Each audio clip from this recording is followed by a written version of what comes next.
warahmatullahi wabarakatuh. Waalaikumsalam warahmatullahi wabarakatuh. Alhamdulillah, alhamdulillahirabbil alamin wa bihi nasta'inu ala mulki waddin. Asyhadu an la ilaha illallah la syarikalah wa asyhadu anna Muhammadan abduhu wa rasuluh.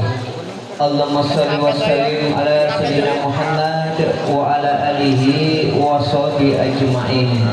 Amma ba'du fa ya ibadallah ittaqullah haqqa tuqatih wa la tamutunna illa wa antum muslimun. Bapak, para ustadz dan tokoh agama sekalian yang saya hormati, Bapak Takmir Masjid Musola Miftahul Islah yang saya hormati, pada Babin yang saya hormati, serta hadirin sekalian rahimakumullah.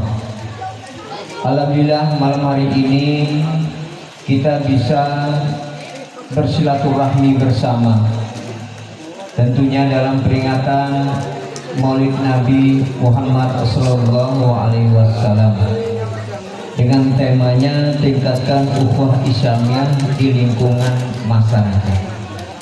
Salam dan salawat semoga senantiasa tercurah kepada junjungan Nabi kita Muhammad Sallallahu Alaihi Wasallam yang kita nantikan syafaatnya di yaumil kiamah. Hadirin, kalau kita bicara tentang Maulid Nabi, tadi diawali dengan berjanji menyongsong kelahirannya dengan senang, kemudian kita bersolawat kepadanya. Kalau melihat peristiwa Maulid Nabi Muhammad ini, kelahirannya, ada suatu peristiwa yang sangat menggegerkan dunia pada saat itu. Di saat itu ada kekuatan yang sangat besar sekali. Maka disebutlah kelahiran Nabi Muhammad itu disebut dengan tahun gajah atau Al-Fil. Kenapa kok disebut dengan tahun gajah? Ini ada asbabun nuzulnya yang diabadikan nanti dalam Al-Quran surat Al-Fil. Ada kerajaan, raja itu dipimpin oleh Abraham. Rajanya ini sangat kuat sekali, mempunyai kekuatan tentara bergajah sangat luar biasa. Negara-negara lain bisa ditaklukkan, kerajaan-kerajaan lain semua bisa ditaklukkan. Sehingga pada saat itu kerajaan Abraha ini disebut dengan kerajaan superpower. Nek saiki jenenge Amerika Serikat. Di zaman dulu itu yang paling kuat adalah kerajaan Abraha. Pada saat itu dia berunding, gimana ini? Raja Abraha ini adalah ateis yang tidak mengaku adanya Tuhan. Nih, sekarang kita sudah semua berkuasa, tetapi ada satu kekuatan lagi, saingan kita yang harus kita musnahkan, yaitu dari orang-orang keturunan Ibrahim yang berpusat di kota Mekah, dan mereka menjadikan Ka'bah sebagai kiblat dan perkumpulannya. Gimana nih caranya kalau kita Ka'bah ini kita hancurkan? Pada saat itu yang menjaga Ka'bah ini adalah Abdul Muthalib, kakek dari Nabi Muhammad. Pada saat itulah maka Abdul Muthalib ini menyerah. Di kota Mekah pada waktu itu masih jarang penduduknya, tidak seperti sekarang, masih jarang. Ada 40 orang yang masih mengikuti agama Ibrahim, karena Ka'bah itu lebih duluan Allah ciptakan. Sebelum ada Nabi Muhammad, Ka'bah sudah ada, peninggalan dari Nabi Ibrahim, jaraknya sudah ribuan tahun, ratusan tahun. Kemudian Abdul Muthalib ini menyerah. Dia katakan, ya Allah, kalau aku lawan kerajaan Abraha ini, mati semua kita. Aku pasrahkan ya Allah, Ka'bah ini adalah milikmu. aku pasarkan ya Allah. Kemudian Abdul Muthalib dia mengungsi 30 km dari Ka'bah itu. Pada saat itulah kerajaan Raja Abraham ini datang membawa dengan tentara bergajahnya. Kemudian dia menyerang. Begitu akan masuk ke kota Mekah, hadirin, di kota Mekah itu ada disebut dengan Tanah Haram. Ya, waktu saya ke sana di Tanah Haram, itu kenapa disebut Tanah Haram? Karena haram melakukan segala sesuatunya yang dilarang. Pada waktu azan zuhur, toko itu orang ditinggal saja, mobil berhenti di lokasi Tanah Haram ini, tinggal sholat aman. Tapi kalau di luar Tanah Haram bebas. Ada batasnya. Kalau di sini ring sewu, batasan dengan wates itu ada seketnya. Kalau sudah Tanah Haram ini, itu non muslim tidak bisa masuk, bahkan sampai sekarang. Pada saat itu maka orang-orang tentara bergajah ini sudah mau masuk ke Tanah Haram, maka Allah kirimkan burung-burung ababil. Burung-burung ini membawa tanah batu yang panas, kemudian dilemparkan, kemudian tentara bergajah ini hancur seperti daun-daun yang dimakan ular. Hal ini Allah abadikan di dalam Quran surat Al-Fil. Alam tara kaifa fa'ala rabbuka bi ashabil fil. Ayo kita baca bareng-bareng. Alam tara kaifa fa'ala rabbuka bi ashabil fil. Alam yaj'al kaidahum fi tadlil wa arsala 'alaihim tayran ababil tarmihim bihijaratin min sijil fajalahum ka'asfin ma'kul. Itu asbab nuzulnya, sebab-sebab turunnya surat Al-Fil. Alam tara kaifa fa'ala rabbuka bi ashabil fil. Tahukah kamu bagaimana Tuhanmu telah bertindak terhadap tentara bergajah? Alam yaj'al kaidahum fi tadlil. Tuhanmu akan menghancurkan upaya mereka menghancurkan Ka'bah itu sia-sia.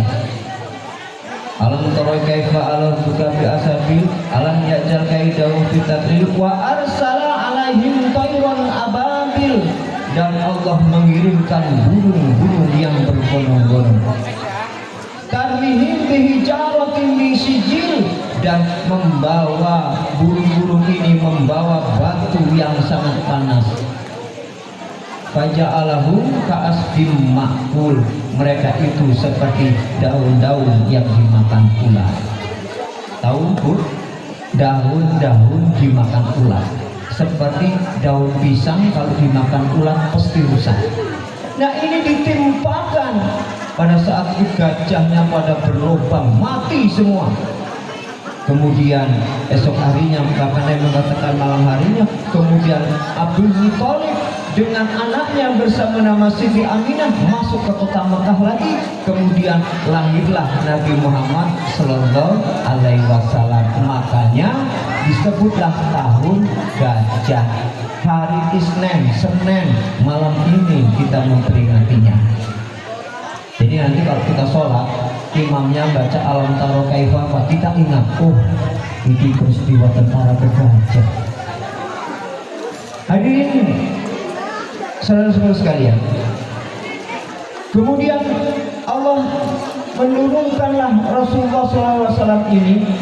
Kalau kita cerita nanti terlalu panjang, makanya kita ambilkan bahwa pada saat itulah Allah ini menurunkanlah manusia, tapi Allah juga menurunkan petunjuknya, yaitu buku. Zamannya Nabi Musa diturunkan Rasulnya, diturunkanlah kitab Taurat. Zamannya Nabi Isa ada Injil, dijelaskanlah, diutuslah nabinya Isa. Zamannya Nabi Muhammad ini ada diturunkanlah kitab kitab ini perlu dijelaskan, yaitu diutuslah seorang nabi dan rasul. Karena kalau manusia yang menjelaskan Quran ini tidak bisa. Seandainya malaikat yang menjelaskan Quran ini tidak bisa. Oleh sebab itu diutuslah manusia pilihan yang bernama Nabi Muhammad Sallallahu Alaihi Wasallam, Rasulullah Sallallahu Alaihi Wasallam. Oleh sebab itu, kalau yang menjelaskan Al-Quran ini adalah malaikat, tidak bisa. Allah langsung tidak bisa. Malaikat langsung tidak bisa, karena gaib. Kalau malaikat yang menjelaskan, suatu saat kita masih di rumah tidur atau di rumah sendirian, waktunya sholat, sholat, takut kita ini, pasti lari, gitu. Padahal itu malaikat. Makanya diwujudkanlah manusia ini. Kalau tanpa ada Rasulullah ini, maka Al-Quran tidak akan sampai kepada kita. Oleh sebab itu, Rasulullah SAW adalah akhlaknya selalu menjabarkan Al-Quran, selalu dibimbing. Oleh sebab itu, Nabi Muhammad SAW ini dia tidak pernah salah. Mau salah dibimbing. Suatu saat pada saat itu, suatu contoh nih Pak ya, asbabun nuzul surat Al-Kafirun. Pada saat itu orang-orang ini di Mekah sudah ada orang Majusi yang menyembah berhala matahari, ada yang orang Yahudi sing saiki sik merangi saudara kita di Palestina, ada juga orang Nasrani sudah duluan. Dia bingung nih, waduh, ini pengikut Muhammad sudah kita siksa, sudah kita sudah bikin tekan, sudah embargo, sudah, tapi kok masih banyak pengikutnya. Kemudian dia ini rundingan, yuk kita temui Nabi Muhammad saja supaya ini kita bisa ada kerukunan. Pada saat itulah maka orang-orang ini bertemu kepada Rasulullah. Dia rundingan, dia melakukan rundingan, wahai Muhammad, supaya kita ini kelihatan rukun, kita bisa damai, yuk gimana caranya kita gantian nih Muhammad ibadahnya. Kata pendetanya, nanti pada hari Jumat saya ke masjid ikut sholat Jumat. Kata orang yang Yahudi, tapi hari Sabtu saya ikut juga wahai Muhammad. Hari Jumat saya sholat di masjid, tapi gantian hari Sabtu kamu orang Islam ke tempat kami juga. Kata pendetanya, oke Muhammad, bagaimana kalau hari Minggu, hari Jumat saya ikut Jumatan, tapi hari Minggu kamu harus ikut ke tempat saya, kan adil nih. Pada saat Rasul itu diam, benar juga ya, benar juga. Siapa tahu saling gantian ada nih untuk dakwahnya. Kemudian malaikat Jibril datang. Malaikat Jibril datang menyampaikan surat Al-Kafirun. Ada yang hafal surat Al-Kafirun nggak? Siapa yang berani maju? Mana? Ayo. Siapa yang berani surat Al-Kafirun? Tak kasih hadiah nanti. Ayo.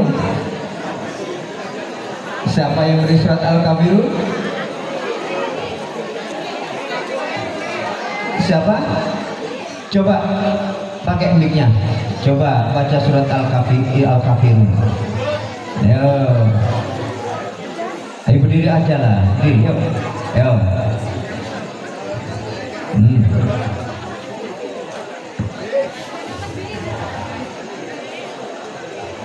A'udzu billahi minasyaitonir rajim. Bismillahirrahmanirrahim. Qul ya ayyuhal kafirun la ما تعبدون ولا أنتم عابدون ما أعبد ولا أنا عابد ما عبدتم ولا أنتم عابدون ما أعبد لكم دينكم ولي دين. Benar, kita kasih 50.000 hadiah. Alhamdulillah. Tangan. Sini, 50.000. Alhamdulillah, berkah. Saya masih ada 400.000 lagi, Pak. Saya menghargai orang-orang yang hafal Quran. Anak saya gadis hafiz Quran, minta hadiah umroh, kemarin tak umrohkan. Sekarang ngajar Darul Hufaz Negeri Sakti ada abahnya. Adiknya iri, sekarang udah 20 juz. Kalau kamu 30 bisa, nanti bulan Ramadan dua ke anak gadis saya ini umroh 1 bulan penuh. Karena apa? Hafal Quran. Alhamdulillah, rezeki halal. Ya. Nah, kul ya ayyuhal kafirun. Pada saat itu diamlah Rasulullah ini. Kul ya ayyuhal kafirun. Kul artinya katakan. Ya ayyuhal kafirun. Hai orang-orang kafir. Malaikat Jibril datang melalui gemerincing, kemudian masuk membisikkan ke telinganya. Tidak kelihatan sama orang. Rasulullah menyatakan, kul ya ayyuhal kafirun. Hai orang-orang kafir. Katakan kul itu katakan. Kul huwallah. Katakan Allah itu Esa. Kul ya ayyuhal kafirun. Hai orang-orang kafir. Sebutan orang kafir itu dulu nggak tersinggung. Orang kafir artinya orang yang belum percaya kepada Allah dan kepada Muhammad itu utusan Allah, disebut orang kafir. Tapi saiki yu Pak, nek sampean ngomong wong enggak salat kafir, jotos sampean ini. Dulu bangga disebut orang kafir, saya memang orang kafir. Qul ya ayyuhal kafirun, hai orang-orang kafir, la a'budu ma ta'budun. Aku bukan menyembah Tuhan yang kamu sembah. Wala antum abiduna ma'bud. Dan kamu bukan penyembah Tuhan yang aku sembah. Wala ana abidum ma'abatum. Dan aku bukan penyembah yang Tuhan yang kamu sembah. Wala antum abiduna ma'bud. Dan kamu bukan penyembah Tuhan yang aku sembah. Lakum dinukum waliyadin. Untukmu agamamu, untukku agamaku. Udah bubar, gagal orang ini. Tetapi Nabi Muhammad SAW pernah dagang kerjasama dengan orang Yahudi, dengan orang Kristen tidak apa-apa, dengan orang Majusi dagangnya bisnisnya tidak apa-apa. Tetapi soal masalah akidah tidak bisa. Ini namanya toleransi umat beragama. Ya Bapak Bin, kita ukhuwah Islamiyah. Oleh sebab itu hadirin sekalian, apabila kita diundang dengan tetangganya yang beragama Kristen atau temannya yang beragama Kristen, Pak, besok saya mau hajatan nikahkan anaknya. Datang ya Pak, diundang, berangkat, tidak apa-apa. Tapi nikahnya di mana? Nikahnya di gereja dulu, resepsinya di rumah. Kalau begitu saya datangnya di rumahnya aja lah. Waktu nikahnya saya tidak ikut. Jadi jangan terus nggak datang di undangan orang Kristen. Saya nggak mau datang lah. Kenapa? Nanti dagingnya ayamnya akan disembelih tidak nama Tuhan. Pasti dia nyembelih nama Tuhan Yesus, dipotong. Lah, tapi kan kita perlu dinetralkan dengan baca Bismillahirrahmanirrahim. Sah. Kalau model kayak gini mau datang di kita haram, wah bahaya kita. Jadi kalau masalah kerjasama di dunia boleh. Saudara usaha kerjasama dengan orang Cina boleh. Saya usaha Pak, kerjasama dengan orang yang punya supermarket Chandra. Produk saya Robani. Di Indomaret ada itu produk saya Robani. Ngambil aja, disuruh Pak Robani, ngambilnya gratis. Dikasih banyak. Ya, saya kerjasama dengan orang Hindu, orang Buddha, Taiwan. Saya ekspor ke Taiwan. Dia orang Buddha datang ke tempat saya makan bersama, tidak apa-apa, sah. Jadi boleh kerjasama. Tapi soal masalah nanti gantian masuk ke masjid, masuk ke gereja ganda, ini yang tidak boleh. Ini yang namanya toleransi antar umat beragama. Hadirin, dengan orang di luar Islam pun kita ini dibolehkan. Apalagi sesama Muslim, kita ada ukhuwahnya di sini, ada isinya kenduren. Pak, ada tempat saya itu. Saya punya tetangga, saya penasaran. Mas, kok kalau tak undang kenduren nggak pernah makan, kenapa sih Mas? Pengkelu aku undang sampean nggak pernah makan. Rupanya dia ngomong gini, Mas Robani, kunduran itu dalam Al-Quran tidak ada. Loh, nggak ada kunduran kan dalam Al-Quran. Cari sana. Tak cari-cari, mana ayatnya ya ayyuhalladzina amanu sta'inu bishabri wassalah. Suruh perintah sholat. Ya ayyuhalladzina amanu kutiba alaikumusiyam. Suruh perintah puasa. Ya ayyuhalladzina amanu idza nudiya lis-sholati min yaumil jum'ah. Suruh sholat Jumat. Coba cari kenduren. Ya ayyuhalladzina amanu kendurenan. Nah, ada rupanya. Tetapi kan ada dasar, Pak. Yang pertama, genduren itu satu mengajarkan, memang kalau kita di dalam Islam, yang pertama dasarnya Quran, yang kedua hadis, kemudian kita dengan fatwa ulama.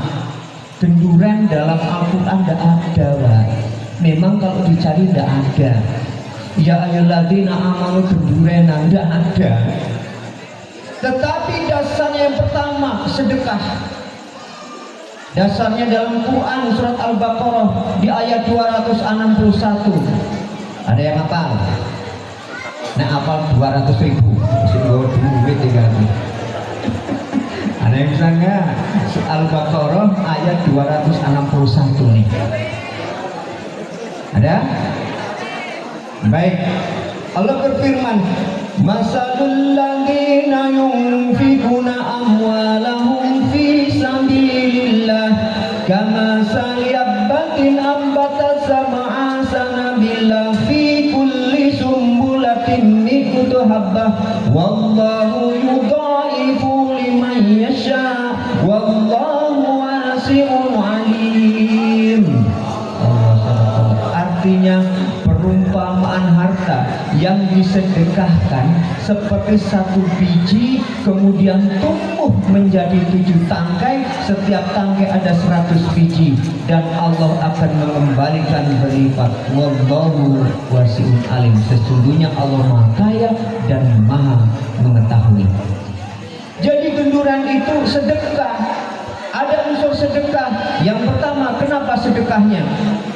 Nanti bapak-bapak, kalau ada yang tetangga diundang genduren nggak mau, mungkin dia dasarnya nggak ada di Al-Quran. Tetapi yang pertama itu ada unsur sedekah. Allah umpamakan kalau kita ini bersedekah, Pak, satu biji menjadi tumbuh. Tahu jagung? Jagung itu, Pak, dari jagung dari satu biji setelah dibuka itu bisa 400 biji loh.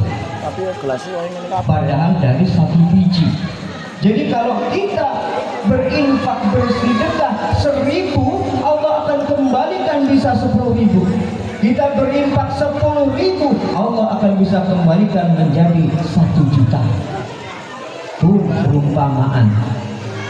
Ini ada kemarin iuran donatur ada yang 5.000, siap-siap Allah akan mengembalikan bisa menjadi 500.000. Ini pelangan. Ya, ini dari sedekah seperti bijian. Allah umpamakan seperti itu. Sedekah itu tidak mesti pakai duit. Sedekah itu perlu juga pakai beras makanan. Oleh sebab itu kemarin kita bayar zakat fitrah, ada pakai duit juga ada pakai beras. Nah, genduren itu dimasak. ada unsur sedekahnya, diberikan, ada nasinya, ada kubahnya, ada telurnya, ada peyeknya. Orang datang kemudian apa? Enggak nyumbang. Beda nek besek kunjungan. Beda yuk. Besek kunjungan yo beras, yo nganu dipunjung. Begitu dipunjung ngisuk kudu sampean mangkat. Nek orang mangkat dititeni, ditulis jenenge kok orang mangkat. Kurang ajar ini.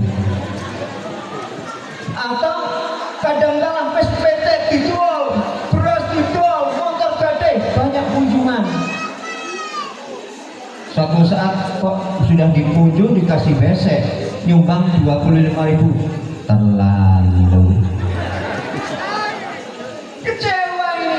Karena Pak nggak ikhlas. Makanya kalau besek kunjungan itu bukan nyumbangnya sampean, itu bukan amal, dan munjungnya itu juga bukan amal. Tetapi kalau genduren nggak ada orang mau munjung. 1 juta peringatan 40 hari bukan besek bikin 1 juta dikeluarkan. Atau ibu sedekah syukuran anaknya sudah lulus kuliah, sedekah genduren, nggak ada minta sumbangan. Apa ada orang genduren suruh nyumbang? Tidak kan? Tidak ada. Makanya genduren itu mengandung unsur sedekah. Sedekah itu hadirin sekalian bukan harta, ilmu juga sedekah. Ini menyampaikan seperti ini sedekah. Ibu-ibu hadirin yang ingin buat planting nih, promosi, bikin rengginang, bikin maning, salib pisah, datang ke rumah saya gratis. Tak kasih makan, tak kasih minum, silakan, banyak yang datang. Ilmu saya berikan karena ilmu yang bermanfaat. Amplop, aku dapat amplop ini Pak. Terlalu dapat jawab amplop panitia ya, insya Allah. Tetapi kalau saya ini yakini, saya ingin mendapatkan limpahan balasan lebih banyak. Saya kalau ceramah di mana-mana, saya terima, nanti saya infakkan, nanti amplopnya saya kasihkan untuk Musyawarah Mital Islam. Ya, nah, karena apa? Kalau seandainya amplopnya 1 juta, Allah nanti akan kembalikan. Tiba-tiba biasanya kalau setiap saya ceramah ke Bandar Lampung dipanggil sampai di Pemiling Bandar Lampung, saya dikasih, saya kembalikan. Tidak tahu saya berapa. Kadang saya ceramah di Polres Masjid Al Kausar, saya terima, saya kembalikan. Itu langsung ada balasannya. Biasanya Taiwan order plantingnya 1/2 ton. Cair kan? Kalau kita yakin Allah akan kembalikan. Oleh sebab itu genduren ini kalau mau ada syukuran, anaknya sudah wisuda, genduren Pak, sedekah, panggil tetangganya. Kemudian yang genduren itu ada unsur silaturahmi. Man ahabba ayabsatu lau fi rizqi wa yunsa'alau fi asari wal yasir rahimah. Siapa yang ingin diluaskan rezekinya dan dipanjangkan umurnya, hendaknya menyambung tali persaudaraan. Genduren Mbak, datang nek tanggane musuhan diundang genduren, mangkat. Ojo sunama wajiban lah, paling-paling tapi wajiban diwajib. Tetapi yang paling bagus itu berangkat datang, ini silaturahmi. Karena musuhan kalah, tak minum dulu Pak. Kesel Pak minum juga. Nah begitu diwajibi sekarang diundang genduren berangkat. Kenapa? Silaturahminya luar biasa nih kalau kita silaturahmi. Nek enggak gelem malah males diundang genduren, yang males. Kenapa kok genduren itu bar maghrib?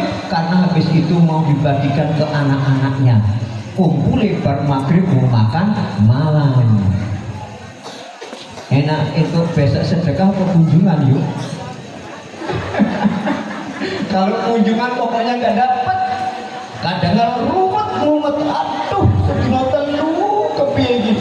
Dapat besek malah sedih. Iya, karena itu tidak ada unsur sedekah. Kalau sudah kita diberi suku beli mobil, sedekah, geduren, nggak usah ragu-ragu. Anaknya lu sedekah, geduren, 1 juta ditambah lipat gandakan nanti oleh Allah. Tuh, kalau kita yakin, Quran surat Al-Baqarah ayat 261. Ibu-ibu rajin wae bu sedekah bu, rajin geduren, tapi jangan rajin gue gawe, mumet tanggane. Ya, hadirin sekalian, kenapa ini silaturahmi ini mendatangkan rezeki?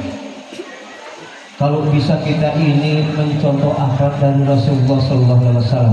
Tadi sudah dikatakan, laqad ja'akum rasulillahi uswatun hasanah. Quran surat apa, ayat berapa? Surat apa? Atau salah? Yang bisa, yuk. Al-Ahzab ayat 20. Bapak-bapak, ada pada diri Rasulullah itu suri teladan yang baik. Rasul itu tidak pendendam, pemaaf. Satu saat ada Rasul ini lewat jalan. Setiap jalan lewat situ diganggu nih sama orang-orang kafir itu. Dilempari, dilempari kotor. Muhammad gendong gue. Karena dibenci sama orang-orang Mekah pada saat itu. Begitu dia balik, dihina lagi. Sering lewat situ selalu dihina. Di suatu saat orang ini sakit, Pak. Bu, sakit orang ini. Ditanya sama orang yang nongkrong itu, mana orang yang biasa ganggu saya kemana? Ya Muhammad, orangnya sakit, sudah 3 hari, nggak tahu, nggak bisa jalan. Mana rumahnya? Oh itu tuh. Rasulullah ini kemudian pulang, dia membawa susu dan dia membawa kurma, bawa roti. Dia masuk, dia silaturahmi ke orang itu. Diketok pintunya, tap. Ya, rupanya istrinya sudah masuk Islam dulu. Assalamualaikum. Waalaikumsalam.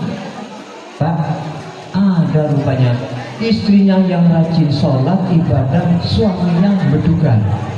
Nah gini nih orang Pak, ibunya sholat rajin, bapaknya nggak pernah. Lah ini seperti ini terjadi. Aneh ya, istrinya yang sholat, bapaknya nggak pernah. Insya Allah. Nah pada saat itulah makanya dibukakan pintunya. Siapa? Itu Muhammad. Siapa itu istriku? Itu Muhammad. Muhammad yang aku hina itu, yang aku sakiti, aku maki-maki itu, iya. Waduh, modarnya aku, dendam ini pasti Muhammad, dendam ini, modar aku. Tidak seperti itu Pak. Ya masuk, silahkan masuk. Begitu masuk, maka Rasulullah ini membukakan rotinya, kurmanya, kemudian disuapin, kemudian diminumkan susunya itu, minta sama istrinya, makasih. Kemudian disuapin, kaget ini. Rupanya kemudian kakinya karena stroke diurut dengan mukjizatnya. Rupanya cuma saraf kejepit. Begitu diurut sembuh. Kaget orang ini. Wahai Muhammad, dulu aku maki, ku caci kamu, ku lempari kamu dengan kotoran unta bukan sapi. Tapi begitu aku sakit ya Muhammad, teman-temanku itu nggak ada yang nengok aku kecuali engkau ya Muhammad. Akhlakmu begitu mulia. Saksikan Muhammad, asyhadu alla ilaha illallah wa asyhadu anna Muhammadar Rasulullah. Masuk Islam orang ini.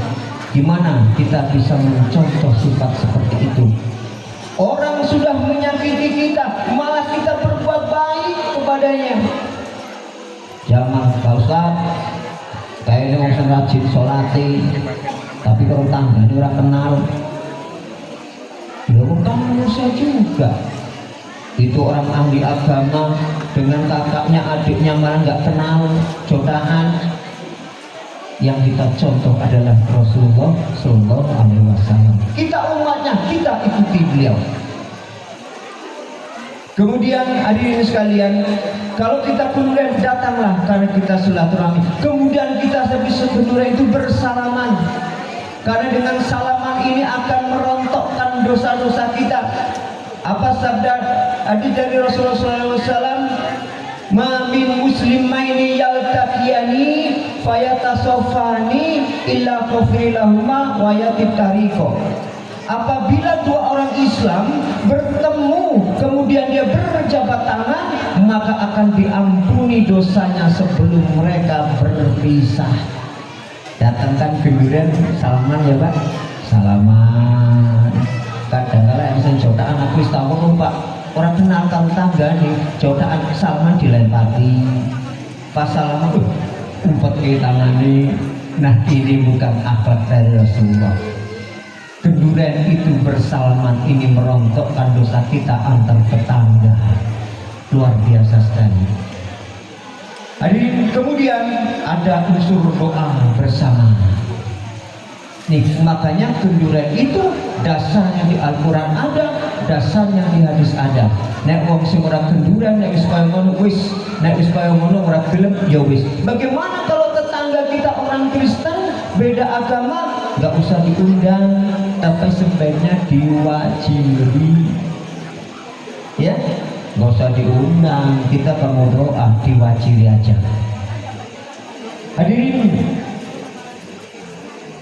rahimakumullah, di bulan Ramadan ini hikmah yang terpenting adalah kita ini bersolawat kepada Nabi. Dalam Al-Quran surat Al-Ahzab ayat 56 Allah berfirman, siapa yang hafal? 100.000 nih tak kasih. Al-Ahzab ayat 56. Dada. Innallaha wa malaikatahu yusalluna 'alan nabi ya ayyuhalladzina amanu sallu 'alaihi wasallimu taslima. Mau ora gendem saiki baru jalau ya gak berlaku meneh. Artinya siapa yang tahu artinya? Ayo, nggak gelem juga buat terus ngomong baru. Oh bahaya aturan murah. Innallaha wa malaikatahu yusalluna 'alan nabi. Sesungguhnya Allah dan para malaikatnya bersolawat kepada Nabi. Ya ayyuhalladzina amanu sallu alaihi wasallimu taslima. Hai orang-orang yang beriman, bersolawatlah kamu dengan ucapan yang mulia. Hebat. Dalam satu hadis, salawat itu bagaimana? Allahumma sholli ala Muhammad wa ala ali Muhammad. Wah, nggak mantap. Ya Allah, berikanlah keberkahan dan limpahkan kepada Nabi Muhammad. Saya nggak mantap lah kalau nggak ada Sayyidina, nanti takut Muhammad sembarangan disangka Muhammad Soleh lagi. Muhammad Winarto lagi. Ya, kan banyak Nabi Muhammad, saya gantilah pakai Sayyidina. Allahumma sholli ala Sayyidina Muhammad wa ala ali Sayyidina Muhammad. Ya Allah, berikanlah limpah dan berkahmu kepada yang mulia Nabi Muhammad dan keluarganya. Lah, kurang mantap. Nanti yang mulia ada Muhammad Soeharto, presiden lagi nanti Muhammad Jokowi lah. Tambah Allahumma sholli ala Sayyidina wa maulana Muhammad wa ala ali Sayyidina wa maulana Muhammad. Tambah maulana. Ya Allah, berikanlah rahmat dan limpahmu kepada junjungan kami, mulia kami, junjungan kami Nabi Muhammad SAW.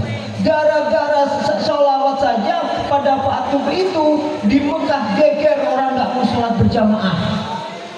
Oh, orang Arab itu egonya masing-masing.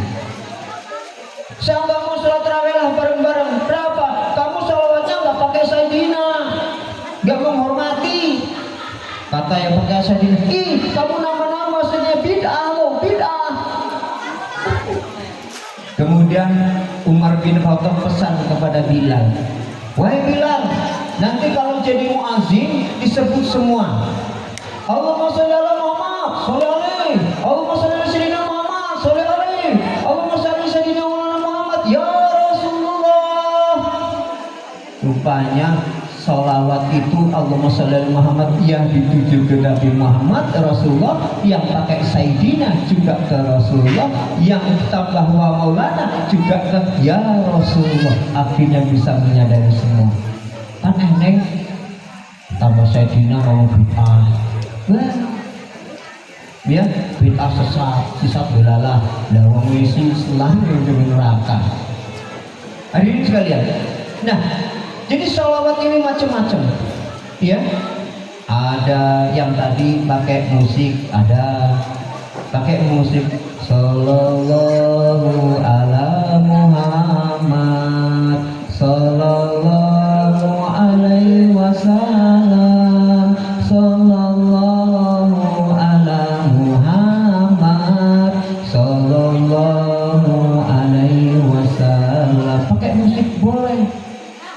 Oh, saya nggak suka pakai musik, saya senangnya diem. Oh, kenapa salawatnya? Salawat silam. Sah saja. Saya mantapnya pakai musik keras supaya nggak ngantuk sambil musik-musik setan gitu dan sebagainya. Boleh. Yang penting bentuk salawat apapun dibolehkan. Apa sabda Rasulullah? Man sholla alaya sholatan wahidatan wa sallallahu alaihi asra salawat wa futiat anhu asra futiat wa rufiat lahu asra darajat.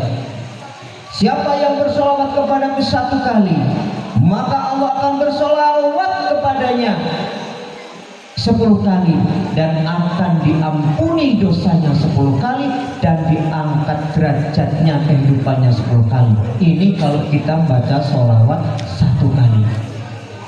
Berapa tadi yang Mas Pak Ustadz? Sholawatnya luar biasa ya, luar biasa banyak sekali kita sholawat. Sholat seseorang tidak sah kalau tidak ada sholawat. Doa seseorang tidak akan kabul kalau tidak ada sholawat. Makanya shollu alaihi itu dalam Al-Quran yang disebutkan terus menerus, bahkan itu wajib. Pak, gimana kita sholat wajib? Dalam sholat, coba kita sholat, ada sholawatnya. At-tahiyatul mubarakatuh sholawatu thayyibatu lillah. Assalamu alaika ayuhan nabiyyu wa rahmatullahi wa barakatuh. Assalamu alaina wa ala ibadillahi sholihin. Asyhadu an la ilaha illallah wa asyhadu anna muhammadar rasulullah. Allahumma sholli ala sayyidina Muhammad wa ala ali sayyidina Muhammad kama sholaita ala sayyidina Ibrahim wa ala ali sayyidina Ibrahim wa barik ala sayyidina Muhammad wa ala ali sayyidina Muhammad kama barakta ala sayyidina Ibrahim wa ala ali sayyidina Ibrahim fil alamina innaka hamidum majid. Sholawat Pak. Makanya kalau sholat nggak ada sholat yang tidak sah. Shollu itu artinya wajib, setiap hari kita bersolawat. Tetapi di luar solawat itu ada kita bersolawat di luar sholat. Apa janji Allah? Kalau kita bersolawat 1 kali, loh kok solawat itu kan doa? Ya Allah, berikanlah rahmat dan berkahmu kepada Nabi Muhammad. Padahal Nabi Muhammad itu nggak pernah dosa loh. Mau salah aja seperti tadi surat Al-Kafirun ditegur langsung, selalu dibimbing. Lain kalau kita, wah kita salah kadang melalui seperti salah yang terus baik. Ya kan? Tetapi Rasulullah selalu ditegur. Makanya kalau Rasulullah itu sudah Allah saja bersolawat. Coba Pak, ketika Allah perintahkan ya ayyuhalladzina amanu kutiba alaikumusiyam, hai orang-orang yang beriman diwajibkan kamu berpuasa. Ya ayyuhalladzina amanu idza nudiya lis-sholati min yaumil jum'ah. Perintah sholat Jumat. Kalau kita ibadah sholat, Allah tidak ikut sholat karena dia disembah. Kalau kita puasa, Allah nggak ikut puasa. Ya, kalau kita zakat, Allah nggak ikut zakat. Tetapi kalau sholawat, Allah ikut sholawat. Innallaha wa malaikatahu yusholluna 'alan nabi. Makanya sholawat bu, satu kali Allah limpahkan. Kita bersolawat satu kali kepada Nabi Muhammad, Allah bersolawat kepada kita 10 kali. Nah kalau Allah sudah bersolawat kepada kita, Allah itu doakan kita 10 kali. Kalau 20 kali apa enggak 200 kali coba. Makanya ibu ikut berjanjian bagus solawatan, ikut yasinan bagus solawatan, pengajian taklim kalau tidak ada solawat ini busuk. Tapi tadi kita sudah diawali dengan solawat. Allah ikut solawat. Makanya orang yang bersolawat itu yang pertama melaksanakan perintah Allah. Sama loh. Ya ayyuhalladzina amanu shollu alaihi wasallimu taslima. Hai orang-orang yang beriman, bersolawatlah kamu kepada Nabi dengan ucapan yang baik. Ya ayyuhalladzina amanu kutiba alaikumusiyam. Diwajibkan kamu untuk berpuasa. Jadi orang bersolawat itu melaksanakan perintah Allah. Yang kedua, orang yang bersolawat ini akan dekat kepada Allah, diberikan karomahnya. Allah akan berikan kasih sayang. Kita dekat kepada Allah. Kalau kita bersolawat, banyak bersolawat, maka kita dekat kepada Allah. Dan orang yang dekat kepada Allah, Allah janji dalam Quran surat At-Talaq di ayat 2 dan 3. Wis tak takon sapa sing gelem satu subuh. Sing hafal? Gelem? Wa may yattaqillaha yaj'alahu makhraja wa yarzuquhu min haitsu la yahtasib. Siapa yang bertakwa, yang dekat kepada Allah, Allah akan memberikan rezeki dari arah yang enggak disangka-sangka. Is oke selawat wae dekat kepada Allah. Kemudian orang yang bersalawat ini adalah orang yang hidupnya dekat dengan makhluk yang dimuliakan Allah. Salah satunya adalah malaikat. Pak, malaikat aja sholawat loh. Ya, sholat, perintah sholat, Allah gak ikut sholat, malaikat gak ikut sholat. Kalau malaikat, orang zakat, Allah gak ikut zakat. Ya, tetapi sholawat Allah ikut sholawat. Oleh sebab itu orang yang bersolawat ini dekat dengan malaikat. Pada saat apa saja kita dekat kepada malaikat? Salah satunya adalah dengan sholat subuh. Nih Pak, sholat subuh terdapat dalam Quran surat Al-Isra di ayat 78. Sapa sing apa? Wis saiki 200.000 lah. Nanti biku kecewa, sana bisa. Tadi inolah, wah aku mah iso wi, apa? Aqimis sholata liduluki syamsi ila ghasaqil laili wa qur'anal fajr. Inna qur'anal fajri kana mashuda. Artinya, dirikanlah sholat mulai tergelincir matahari dan kerjakanlah sholat subuh. Sesungguhnya sholat subuh disaksikan oleh para malaikat. Mulai sholat subuh iku bu, Pak, pembuka rezeki. Sopo sing pingin uripe seneng, uripe makmur, reusane lancar, sholat subuh berjamaah.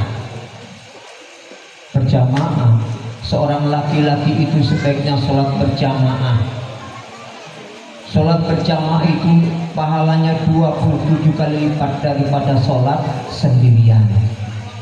Pahalanya rakaatul fajri khairun minad dunya wa ma fiha. 2 rakaat sebelum subuh itu pahalanya lebih baik dunia dan seisinya. Jaga sholat rawatibnya kalau mau usahanya lancar, mau rezekinya mudah. Kadang-kala mas sampean subuh Ukraina, yo jeris mana cilura. Mulai nek wong tua biyen ngomong, le nek tangimu ayam rezekimu dipatok iya. Kalah karo petik kae bu ayam jam 5 dibuka cepet mau keluar dewe isik ngorok isik turu. Gimana dapat doanya dari para malaikat nih? Kalau mau diperbaiki ekonomi, perbaiki sholat subuh, karena sholat subuh ini disaksikan oleh para malaikat. Lebih baik sholat berjamaah, karena sholat berjamaah ini seperti tuku duku. Pak, Bu, wis tahu toh tuku duku? Tuku sekilo, isine duku kuwi ana sing legi kabeh. Ora legi kabeh, ana sing kecut, ana sing bosok, ana sing legi. Tapi tetap diregani, regane 10.000. Ora eneng duku kecut kabeh, ora eneng sing legi kabeh. Mulane salat berjamaah iki kadang-kala pikirane dhewe juga isih ruwet. Anake wis njaluk duit, kondangane telu. Aduh, kepiye iki? Nggo gawe salat, Allahu Akbar. Lali nek dewan iki gak ketiru iki mang. Lali, aduh ruwet. Iki jenenge pikirane sik kecut. Eneng kadang iki rakaat kepiro, pikiran saya bosok. Makanya kalau sholat berjamaah teko, nah wis pikiran ruwet, maka Allahu Akbar. Nah dinilailah manis semua kata Allah. Warufi'al asri darajat 27 kali lipat pahalanya. Nih yang sholat jamaah. Tapi nek duku kae, nek sing kecut kabeh ora payu. Ah, iki duku kecut kabeh ora payu. Nek tuku sing bosok ora payu. Kenapa kok tuku sing kilo duku macam-macam? Aku tahu duit kanca tukang adol duku. Mas, dukunya kok ini sih Mas, apa enggak dosa apa? Kok aku beri tempat kamu ada yang manis, ada yang kecut, ada yang asem. Lah Pak, aku tahu dagang tak kei rego 20.000 duku asli komring, enggak ana sing kecut. Lah sebelah kae kok ngedol rego 10.000. Begitu dhek lewat 20.000, wong mlayu nang 10.000 kabeh. Aku ora payu. Aku melu-melu kok. Tuku sekandi sing legi, sing sekandi regane murah, sing kecut rego ning 10.000 diatur. Lah iki yang bosok-bosok, sing bosok sing di ora payu dibuang tak campurke, artinya regane padha 10.000. Daripada nggak laku, makanya kita beli duku eneng sing kecut, eneng sing manis, tetapi dihargai tetap 10.000. Sampean kalau jadi sholat berjamaah pikirannya ruwet, wis melu imamnya, melu tunduk-tunduk. Kadang-kala imam salah. Aku wis tahu Pak, awan kon dadi imam wis arep gajian karyawan, duit durung eneng, angsuran mobil Pajero wis ditagih, ditelepon terus.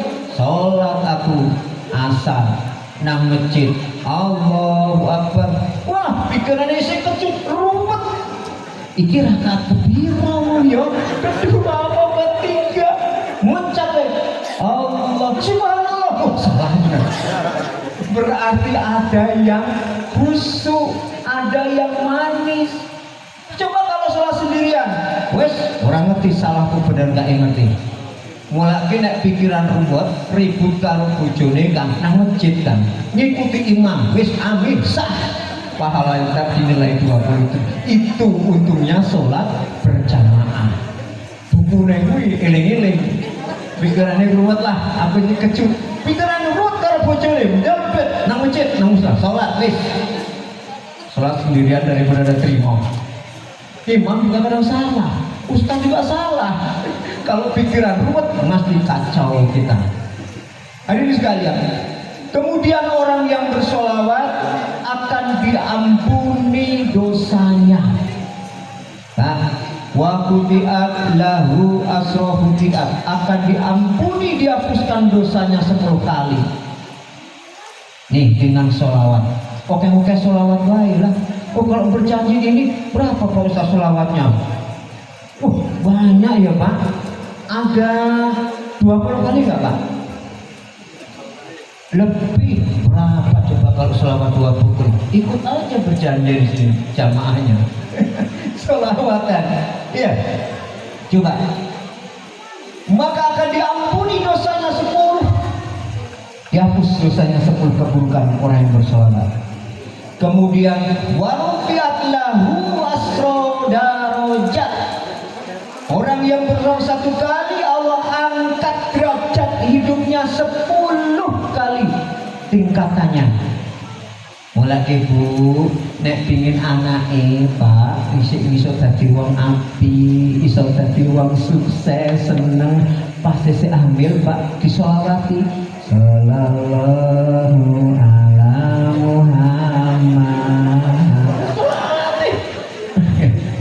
Sorry. Sallallahu alaihi wasallam. Ibunya juga sholawat. Allah malaikatnya ikut bersolawat di situ untuk jaga bayinya supaya punya masa depan yang baik. Penak diatur. Ojo kaya wong kubu, ibu bukan disolawat. Wong kok ini kok dibanding-banding. Wong kok ini kok dibanding-banding tim saing ya mesti kalah. Yo kalah kok Pak, gue meteng. Kenapa? Tidak disolawatin. Sing anjir waduh dibandingin karo sok kalah terus Pak, kalah terus. Pada waktu anaknya masih 3 tahun, 2 tahun kan mau tidur, solawati. Kepalanya dielus, kan deket sama bapaknya, kadang-kadang dengan ibunya, sholawat ibu sallallahu alaihi wasallam, pijetin sallallahu ala Muhammad.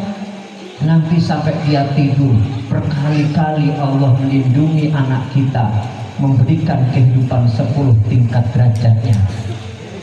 Amin, disolawati. Malah kadang sampai dia ayunin, aku tak sengalah, timbang mundur, timbang loro hati. Waduh, sampai tidur. Digunakan sholawat. Bapak-bapak, ibu-ibu, bapak sekeluarga, kalau mau pergi bepergian di mobil itu, bolehlah awalnya di setel sholawat dulu.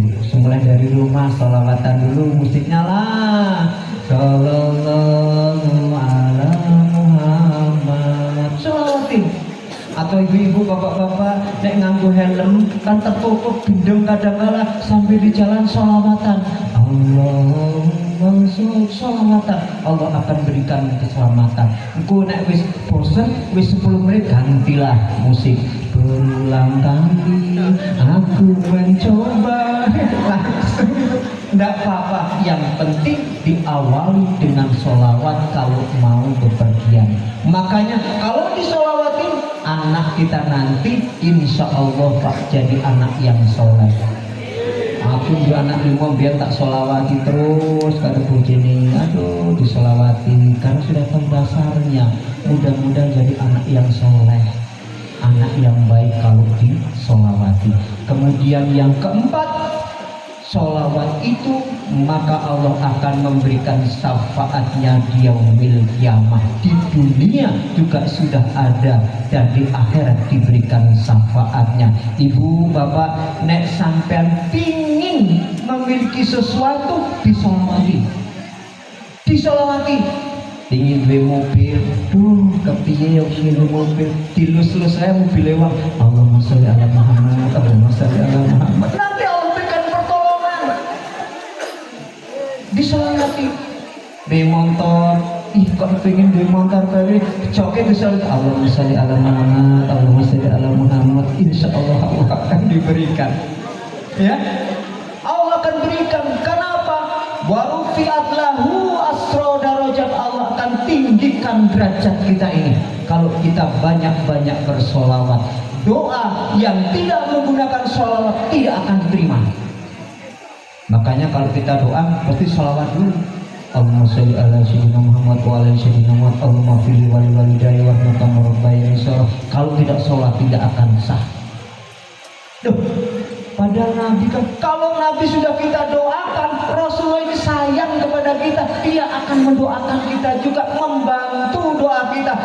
Pak, ini Pak Kamtimas ketemu bosnya Kapolri lewat ajudan dulu, nggak langsung ke Pak Wali Sotok, nggak bisa, lewat ajudan dulu. Makanya kita kalau mau doa baca sholawat dulu biar Rasulullah bantu doa kita. Jadi syafaatnya Allah akan berikan di dunia dan di akhirat. Ini orang yang sholawat. Orang dia pernah sholawat, di akhirat nanti di yaumil mahsyar manusia pada kebingungan, dia berkumpul bingung, ya Allah di padang mahsyar panas sekali, ya Allah sudahilah ya Allah, aku mohon ya Allah bantulah kami. Kemudian mendatangi dia Nabi Adam berkeluhan, wahai Adam, tolonglah kami ya Adam, berikanlah pertolongan kamu ini supaya Allah menghentikan ini. Kata Adam, aku malu, dulu aku sudah di surga, tapi gara-gara aku pernah melanggar larangan Allah, saya makan buah kuldi, saya nggak bisa. Lari dia ke Nabi Nuh, wahai Nuh, tolonglah kami. Manusia lari kepada Nabi Nuh. Nabi Nuh ngomong, aku malu sama Allah, aku dakwah kemana-mana, anakku malah kurang ajar. Tahan, tetap kafir. Kemudian dia menuju ke Nabi Muhammad SAW, ya Rasulullah tolonglah kami. Kemudian Rasulullah menyatakan, ya Allah lindungilah umatku ya Allah. Kemudian diberikan pertolongan, sejuk semuanya nanti umatnya dari Nabi Muhammad SAW. Orang pernah sholat bila lain melu yasinan atau sholawat nang neraka disiksa. Wahai malaikat penyayang Malik, siapa itu? Kau menyebut-nyebut namaku, aku ambil. Orang tahu gila lah, kok melu jamaah berjanjen. Orang tahu saat ketolong. Inilah namanya syafaat. Hadirin sekalian, inilah pentingnya hikmah kita ini. Rasulullah SAW sudah tiada. Ada satu ayat yang perlu diingat. Innallaha wa malaikatahu yusholluna 'alan nabi ya ayyuhalladzina amanu shollu 'alaihi wasallimu taslima. Quran ayat berapa? Surat apa? Al-Ahzab ayat? Hah? Siapa yang tahu, Bu? Hah? 56. Siapa sih ngomong 56? Mana benar ke 56? 56, 56. Nah, aku bawa tangan suka cekungan. Iya, 56 ya, enggak nyimak. Tak kasih 50.000. Iya. Dah. Ini pengusaha ceramah malah bagi duit. Amplopnya enggak diterima, diinfakkan lagi. Karena apa? Saya ngasih ini, Pak. Saya yakin bulan depan Taiwan minta ranting. Orderan Indomaret Bangkang, Indomaret Palembang, Bengkulu, mesti minta order tuh. Iya? Enggak apa-apa, Pak. Saya panggil tenang, nanti saya gratis. Karena aku infakkan ini lebih hasilnya lebih banyak lagi. Demikian dulu sekalian yang dapat saya sampaikan. Kali ini sudah malam, kami akhiri. Assalamualaikum warahmatullahi wabarakatuh. Pak Ustadznya yang mengambil, Pak. Bapak Ustadz, Pak ini takmirnya itu Pak. Jadi Pak Ustadz mana? Bagi Pak. Iya Pak.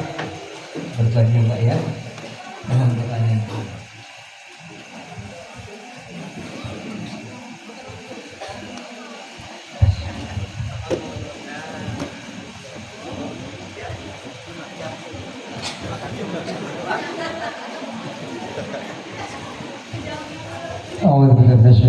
Bismillahirrahmanirrahim.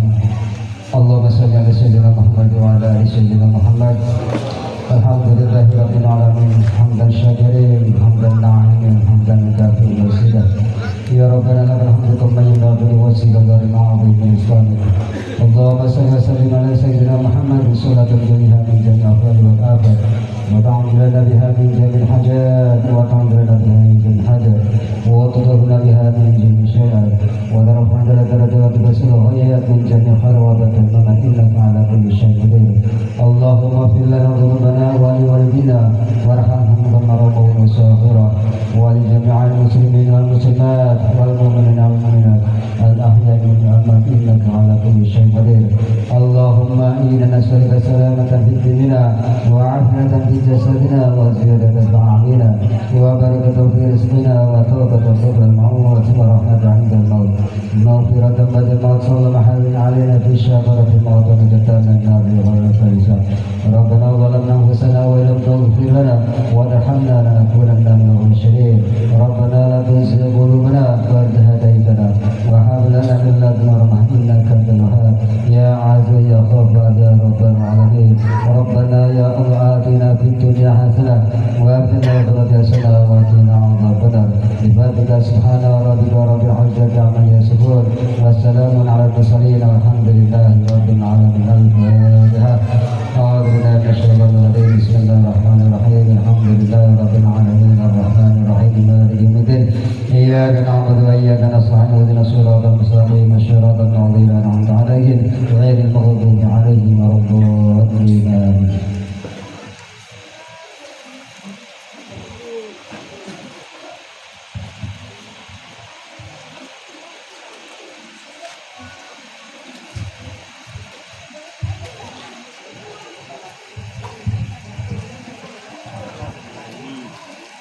Demikianlah tausiah yang disampaikan. Semoga dapat bermanfaat di kehidupan sehari-hari. Amin ya rabbal alamin.